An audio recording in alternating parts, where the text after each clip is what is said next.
बाद आपका स्वागत है। आप देख रहे हैं कहानी कुर्सी की में बात हम करेंगे पंजाब में किसानों के प्रोटेस्ट की, लेकिन उससे पहले एक दिलचस्प खबर जो यूपी से निकल कर आई वो आपके सामने रख देते हैं। बीएसपी चीफ मायावती ने भतीजे आकाश आनंद के बाद अब भाई आनंद कुमार पर भी एक एक्शन लिया है। भाई आनंद कुमार को नेशनल कोऑर्डिनेटर पद से हटा दिया गया है।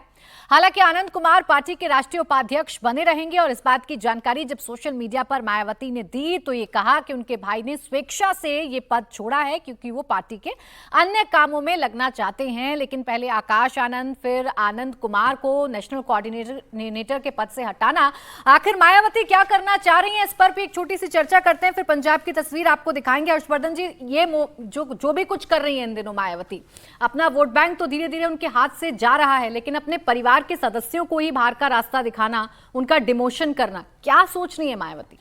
देखिए, सामान्य स्थिति में तो ये बड़ा अच्छा लगता है कि भाई मायावती जी परिवार के लोगों को नहीं बढ़ा रही हैं, उनको रोक रही हैं। लेकिन जब मायावती ये सब करती हुई दिखती हैं तो कई बार ऐसा लगता है कि मायावती उस जगह पर खड़ी हो गई हैं जो भयानक असुरक्षा बोध से भरी हुई नेता है, जिनको ये पता ही नहीं है कि उनकी ताकत कितनी है, या कहें कि उस ताकत पर अब उनको भरोसा नहीं रहा, उनको अपने उस मतदाता समूह पर भरोसा नहीं रहा।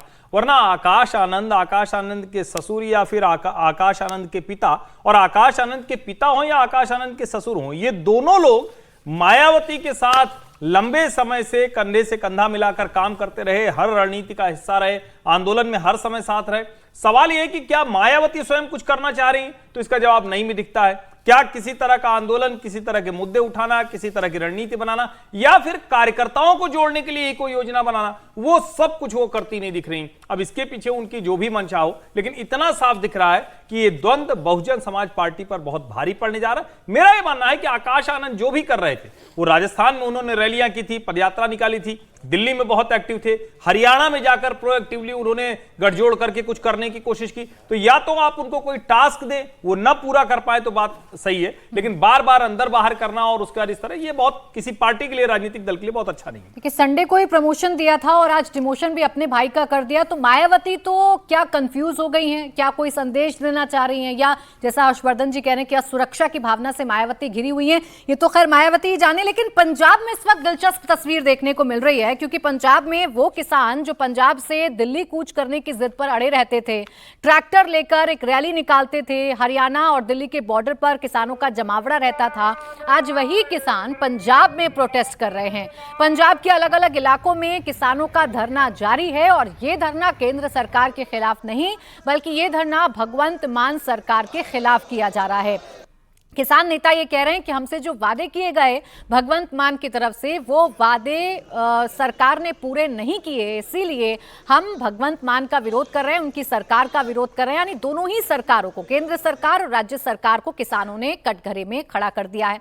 अब इसका असर पंजाब में क्या देखने को मिल रहा है? तो पंजाब में लंबा लंबा जाम लगा हुआ है, आम लोगों को दिक्कतों का सामना करना पड़ रहा है। पंजाब पुलिस ने पूरी कोशिश की है, जगह जगह पर बैरिकेडिंग लगा दिए गए हैं, लेकिन किसानों को ये निर्देश दिए गए हैं उनके नेताओं की तरफ से कि जहां पर भी आपको पुलिस रोकती है, जहां पर भी पुलिस के बैरिकेडिंग नजर आते हैं, आप वहीं पर धरने पर बैठ जाइए, जिसकी वजह से आज पंजाब की सड़कों पर जाम देखने को मिल रहा है। हालांकि भगवंत मान अपने फैसले पर बड़े क्लियर हैं, लेकिन सबसे बड़ा सवाल तो यही है कि जो तीर केंद्र सरकार को निशाने पर लाने के लिए छोड़ा गया था, जिसके जरिए केंद्र सरकार को किसान विरोधी बताया जाना था, अचानक से वो तीर आम आदमी पार्टी की सरकार की तरफ कैसे मुड़ गया, भगवंत मान से नाराजगी कैसे हो गई, आपको बताएंगे आगे। लेकिन किसान नेता क्या कह रहे हैं आज के अपने इस प्रदर्शन को लेकर, आइए आपको सुनवाते हैं। मुख्यमंत्री मीटिंग के बीच उठ के चले गए और उन्होंने जाते हुए कह दिया कि आपकी जो पहले मांगे मानी है वो भी रद्द हो रही है और आप जाइए। एक तो ये था, चलो मैंने लगा लगभग 25 सालों में पहला मुख्यमंत्री है जो किसानों मजदूरों के साथ मीटिंग में झगड़ा करके चला गया। परसों से पूरे पंजाब में किसानों मजदूरों को गिरफ्तार किया जा रहा है, जेलों में आज भी रोका जा रहा है। उसके विरोध में भी देश में किसान मजदूर के भी मानवाधिकार हैं और उनके हक में किसान अपना एसकेएम पॉलिटिकल के हक में हमने अब लगभग पंजाब में 18 जिलों में अर्थी दहन का कार्यक्रम किया। आज भगवंत मान सरकार की गोल्डन गेट में हमने अर्थी दहन किया, जो आपने देखी है। इस तरह से अमृतसर में 20 जगह पर और पूरे पंजाब में सैकड़ों जगह के ऊपर हम अर्थी दहन कर रहे हैं।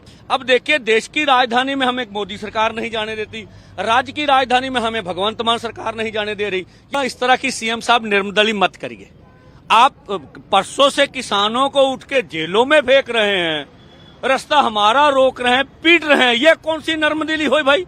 भगवंत मान की सरकार तरक्की करने में, इसका विकास करने में फेल हो गए, इसलिए प्रोटेस्टों की वजह से जाना जा रहा है।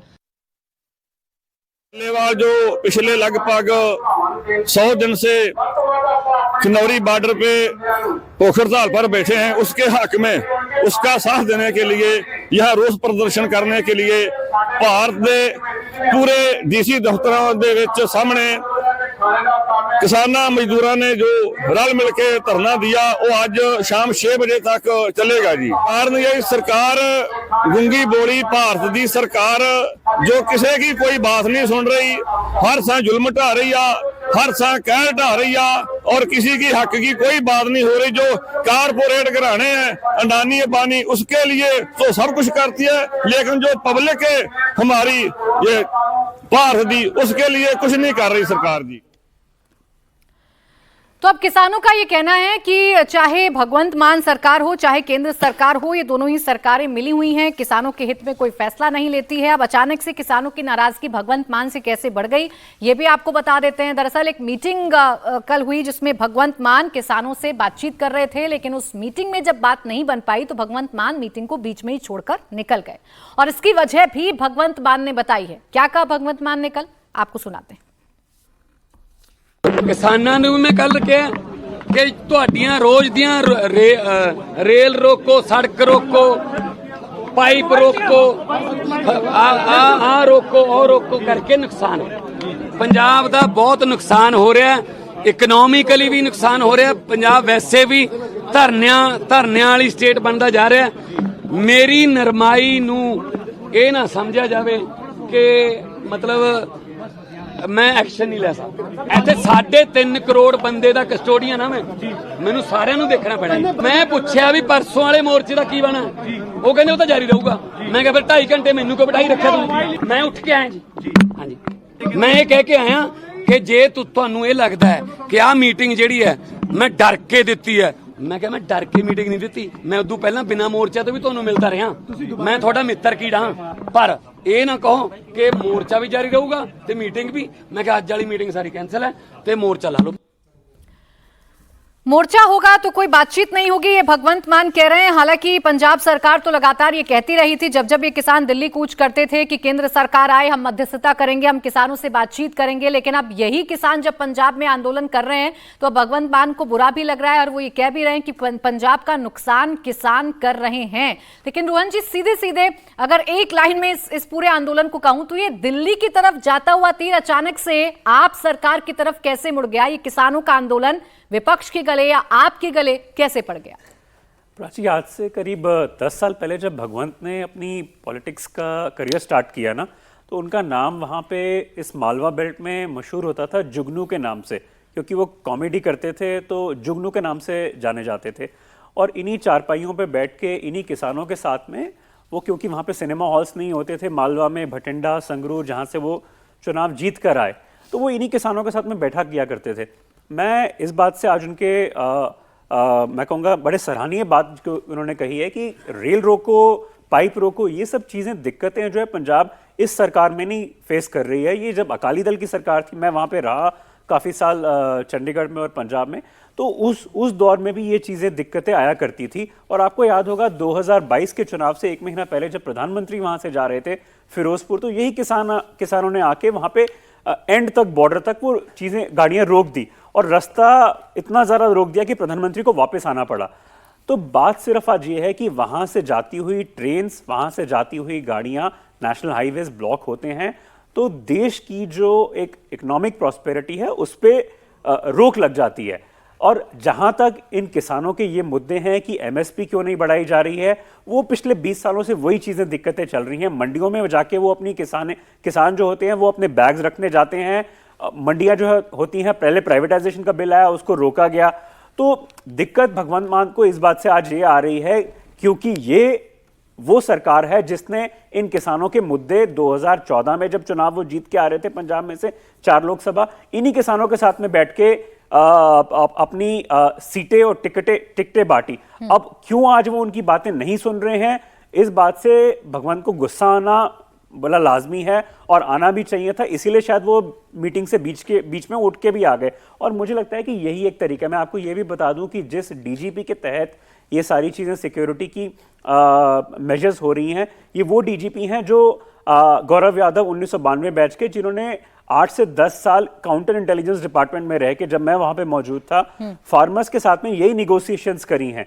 तो दिक्कतें आनी बड़ी ज़रूरी, जो अभी हैं वो रिजॉल्व करनी बड़ी ज़रूरी थी। अगर नहीं मान रहे हैं किसान, तो ये मुझे लगता है कि किसानों की एक बहुत नेगेटिव बात है, जबकि भगवंत के साथ में उनका एक बड़ा प्यार वाला रिश्ता रहा। मैंने आपको कहा कि जैसे वो जुगनू के नाम से जाने जाते थे, सिनेमा हॉल्स नहीं होते थे, तो इन्हीं किसानों के साथ में जाके वो मजाक किया करते थे। ठीक है, लेकिन भगवंत मान तो अभी सीधा अपना कट टू कट कह रहे हैं कि भाई मैं तो अपना काम करूंगा, आपको जो करना है करें, इसलिए वो मीटिंग से निकलकर बाहर भी आ गए अवधेश जी। लेकिन पंजाब से तो रास्ता दिल्ली तक तय करने की कोशिश किसान करते थे ना, और जब ये किसान दिल्ली जाते थे तब तो बड़ा अच्छा लगता था। उस वक्त के बयान अगर याद कीजिए आम आदमी पार्टी सरकार के नेताओं के, तो वो तो यही कहा करते थे ना, बातचीत नहीं करना चाहती देखिए केंद्र सरकार, हम तैयार हैं, हम यहाँ हैं, आइए आप पंजाब में, हम मध्यस्थता करेंगे, हम बातचीत करेंगे। लेकिन आज खुद ही बातचीत के रास्ते से बाहर निकल आए और क्लियर कट मैसेज दे रहे हैं किसानों को कि मोर्चा होगा तो बातचीत बंद। खूंखार शेर की सवारी अगर करेंगे तो उतरने के बाद आपको खाने आएगा ही वो एक। अब ये इस समय एक तो हम लोग जो एक किसान कहते हैं, मुझे बहुत अफसोस के साथ कहना पड़ता है, मैं स्वयं एक किसान परिवार से हूँ और इस देश के ज़्यादातर लोगों के किसान परिवार से ही रिश्ता है। ये किसानों के पास इतना प्रोफेशनल हड़ताल की ट्रेनिंग नहीं हो सकती है। ये 2020 से जो एक देश में आंदोलन की शुरुआत हुई थी शाहीन बाग से लेके, मैं तो कहूंगा जिन लोगों ने वो अपराध किया उसमें साथ देने का, उसमें आम आदमी पार्टी की दिल्ली सरकार थी, पंजाब की उस समय की कांग्रेस की कैप्टन सरकार थी, यहाँ की कांग्रेस, सभी पार्टियों ने कि मोदी सरकार के खिलाफ करना है, बहुत सारे चेहरे उसमें शामिल होते थे। वहां से एक आंदोलन का अजीब भयानक डरावना रूप शुरू हुआ है। आंदोलन तो मैं मानता हूं लोकतंत्र में सही किया गलत मांगों से भी करने का अधिकार है, आप अपनी गलत मांगे भी रख सकते हैं कि आंदोलन के तरीके से हो। यह धौंस धमकी दादागिरी, और हम अगर सड़क पर बैठे हैं तो खाली नहीं करेंगे, वहां निर्माण कर लेंगे। क्योंकि शाहीन बाग का जब धरना, वो तो संजोग से कोरोना था तो हट गया, तो वहां बाजाबता कमरे बने हुए थे, बाजाबता टॉयलेट जो है अस्थायी रूप से बने हुए थे, सारी व्यवस्थाएं वहां थी, किचन के तरह का पूरा एक निर्माण था वहां बनाने के लिए, और क्विंटल के क्विंटल सामग्रियां एकदम खाने की वहां आती थी। वैसे ही हमने किसान तथाकथित किसान आंदोलन में देखा। तो अब ये भगवंत मान और इनको सोचना है, हालांकि देर आए दुरुस्त है, उनकी बुद्धि आई है। दूसरा, देश के किसान संगठनों को भी बुद्धि आई है कि पिछली बार भी इन लोगों ने जब कूच किया था दिल्ली आने का, तो देश के ज्यादातर किसान संगठन इनके साथ नहीं थे। वो समझ गए थे कि इनका इरादा, उस समय आरोप लगा था कि ये आम आदमी पार्टी की मदद करने आए हैं। मैंने अनेक किसान नेताओं से पूछा कि ये दिल्ली में इसलिए हड़ताल करना चाहते हैं, आना चाहते हैं कि इसे आम आदमी पार्टी को सपोर्ट मिले, इसलिए हम लोग इससे अलग हो गए हैं। तो जाहिर है अगर आम आदमी पार्टी की सपोर्ट के लिए इनको सपोर्ट करके भेजा गया था तो आपसे डिमांड करेंगे। लेकिन अब अगर उनको सुबुद्धि आई है तो सुबुद्धि आई है तो कार्रवाई करें। इसमें जिन लोगों का इनकी रिकॉर्ड देखें, इनकी संपत्तियों की जांच कराएं, बहुत सारे लोगों की। इस प्रकार से आंदोलन नहीं हो सकता है। आंदोलन देना आपका अधिकार है। जहां पुलिस रोकती है रुकिए, आपको जेल जाना चाहती है जेल जाइए, जो जगह देती है उस जगह बैठ के धरना प्रदर्शन करिए। लेकिन आप ट्रैक्टर लेकर, ट्रॉली लेकर के, लाठी लेकर के, और ट्रैक्टरों का, यहां हमने देखा कि ट्रैक्टर को टैंक की तरह उसको बदलने की कोशिश की गई थी, एक टैंक की तरह। क्विंटल के क्विंटल जो है टूथपेस्ट आए थे कि चेहरे पर लगाएंगे। अगर हम पर जल का जो वो आएगा ना, वाटर कैनन जब चलेगा तो हम कैसे उसको रोकेंगे? तैयारी थी, लेकिन यही विपक्ष जो ये कहता था किसानों पर देखिए लाठीचार्ज करती है केंद्र सरकार, बड़ी बेरहम सरकार हो गई है। लेकिन देखिए दिल्ली विधानसभा चुनाव के बाद अब रुख पूरी तरीके से बदल गया है इस आंदोलन का, और भगवंत मान क्लियर कट मैसेज भी दे रहे हैं कि भाई मुझे जो करना है मैं करूंगा, आपको जो करना है आप करिए। ऐसा ही दिलचस्प एक जो कहानी है वो इस वक्त बिहार में भी देखने को मिल रही है, क्योंकि बिहार में विधानसभा चुनाव होने जा रहे हैं और विधानसभा चुनाव से पहले कैसे तेजस्वी यादव और नीतीश कुमार आमने सामने हैं, कैसे अब ये पूरा का पूरा चुनाव क्रेडिट लेने की होड़ पर आ गया है। तेजस्वी यादव बार बार याद दिलाते हैं कि जो काम आपने अच्छे किए वो तब किए जब हम आपके साथ थे, तो नीतीश कुमार कहते हैं कि आप तो छोड़ ही दीजिए, आपके पिता को मुख्यमंत्री बनाने वाले हम हैं, वरना आपके पिता मुख्यमंत्री नहीं बन पाते।